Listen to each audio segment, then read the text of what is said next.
ஒரு பையன் இருக்கான்னு வைங்க. சில பேரண்ட்ஸ் சொல்லலாம், அவன் அழ ஆரம்பிச்சான், ஏய் பொண்ணு மாதிரி அழாத அப்படின்னு சொல்லுவாங்க.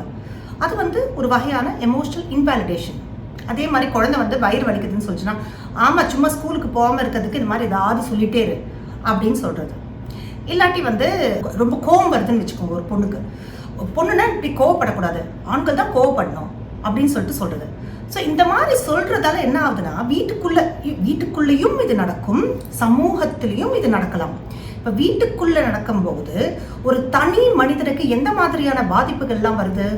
மனநலம் சார்ந்த பாதிப்புகள், அதாவது மன அழுத்தம், மன சோர்வு, பிடிஎஸ்டி அப்படின்னு சொல்லக்கூடிய ஒரு போஸ்ட் ட்ராமாட்டிக் ஸ்ட்ரெஸ் டிஸார்டர்னு சொல்லுவோம்.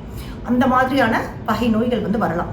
இன்ஃபேக்ட் க்ரானிக் எமோஷனல் இன்வாலிடேஷன் இருந்துன்னா சில வகையான ஆளுமை கோளாறுகள், அதாவது பார்டர்லைன் பர்சனாலிட்டி டிஸார்டர்ஸ் அப்படின்னு சொல்லுவோம். அதை பற்றி நான் இன்னும் கொஞ்சம் அப்புறமா பேசுகிறேன்.